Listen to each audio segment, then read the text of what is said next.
morning, Angie. Take me back to, I guess, your thought process, the idea of deciding to remove the American flag. Sure. In a nutshell, one of our local news editors reached out to both myself and neighboring mayors to ask if we'd seen what Barrie Mayor Nuttall had ordered in removing U.S. flags from their municipal properties, and if we had any plans to follow suit. And initially, my response was, well, we don't have any. But after checking with staff, they did confirm that we actually did have one hanging beneath our arena scoreboard beside our Canadian flag. It's just one of those things we've always had. We're proudly symbolizing our solidarity with our closest friend, trading partner, military ally. And the U.S. country is, quite frankly, where many of our local sports Hall of Fame athletes, which is showcased at the arena, made their marks in their careers. And as you mentioned there, that flag has been hanging for a number of years. It's actually been a couple of decades. Yeah, it actually is in pretty rough shape, honestly. When we got it down, we wanted to make a point of handling it respectfully, carefully folding it, not tossing it into a garbage bin, although I will admit the thought had crossed my mind, honestly. But carefully putting it in a drawer where symbolically it could come out again at some point in the future when the American government and those who support it come to their senses. But I think we'd have to buy a new flag at that time. This one's pretty rough. Now, you could have decided to take the flag down, as you say, very carefully, very respectfully, fold it up and put it in the drawer. But you decided to take it one step further with this video and, of course, with that narration directly addressing President Donald Trump. For those who haven't seen the video or have heard it, walk me through that scenario so that our listeners can get a sense.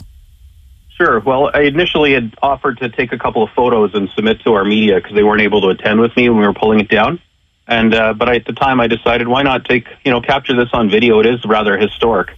When you look at Midland, our connection to the U.S., aside from our sports connection, we're a tourist community, home to a large recreational boating, commercial shipping, grain processing. We're still home to many manufacturers who are very dependent on the tightly integrated automotive supply chain, as well as defense and precision optics. In short, our small urban municipality of 18,000 is the gateway to 30,000 islands of Georgian Bay. We've always had a really close connection with our U.S. friends and neighbors. But that relationship seems to have abruptly changed, and everything we hold dear seems to be under threat. So it really just made sense, rather than just snapping a few pictures of the flag coming down and penning a few lines about it, really document it and send the message so it's loud and clear as to why we're doing this, or more importantly, why I chose to do this, and to see if that resonated with members of my community, which really was the target audience. And it really did resonate. Are you surprised with the response? Absolutely astounded. I mean, I make little videos to share information with the community all the time. I try and meet folks where they're at, which is online. And I might have expected a couple thousand views at the top end, but for this thing to go, I guess, viral by my standards, it really shocked me. So clearly it's hit a chord. It's resonating with people all over the country that feel relatively powerless in this trade war, as do I. And it's a small symbolic move, but I think it speaks volumes, and it really seemed to have hit a chord with people across Canada and into the U.S. And as you mentioned there, of course, people reacting, commenting on it. Any particular one comment or that stood out to you? Any naysayers? As I'm sure you've looked through some of them, not the over 1,600 or so, but I'm sure you looked at a few. Well, I started combing through the comments, and I decided, I'm not going to start replying to everybody, and I just can't engage with that many people. Yeah, there's some negativity.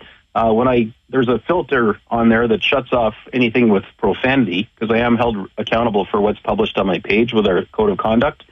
And as I started reading through those ones that were all hidden, I could see that, this was getting really toxic quickly. And that, thank goodness, I had the filter on. So I made the decision to turn commenting off after it reached where it was.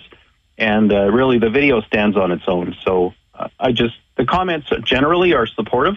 However, there are some people that came out against it. Mm-hmm. It generated a lot of replies, and as you can imagine, it devolved rather quickly, as the comments section on social media often does. Well, we've seen other municipalities sort of jump on board with what you've done as well, taking things a little bit further, introducing a new procurement policy, limiting U.S.-based companies to bid on contracts.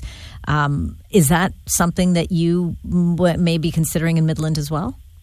It is, actually, and I brought on a motion at our last meeting to ask our procurement folks on the legality of doing so. Since then, we've seen Premier Ford come out very aggressively saying that they'll be making changes at the provincial level, which effectively gives us license as creatures of the province to follow suit. So I expect our stance will be wherever we can to really put a focus on shopping Canadian, provincially, and of course, as always, locally.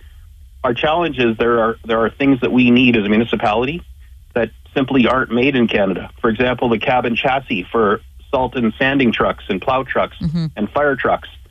These things have to come from the U.S. because that's the only place where the auto manufacturers build them. So we are looking at pretty staggering investments for capital that are going to be subject to tariffs if this whole war doesn't settle down between the time we take delivery. We'll be watching things very closely. Mayor, really appreciate you giving us your time today. Midland Mayor Bill Gordon.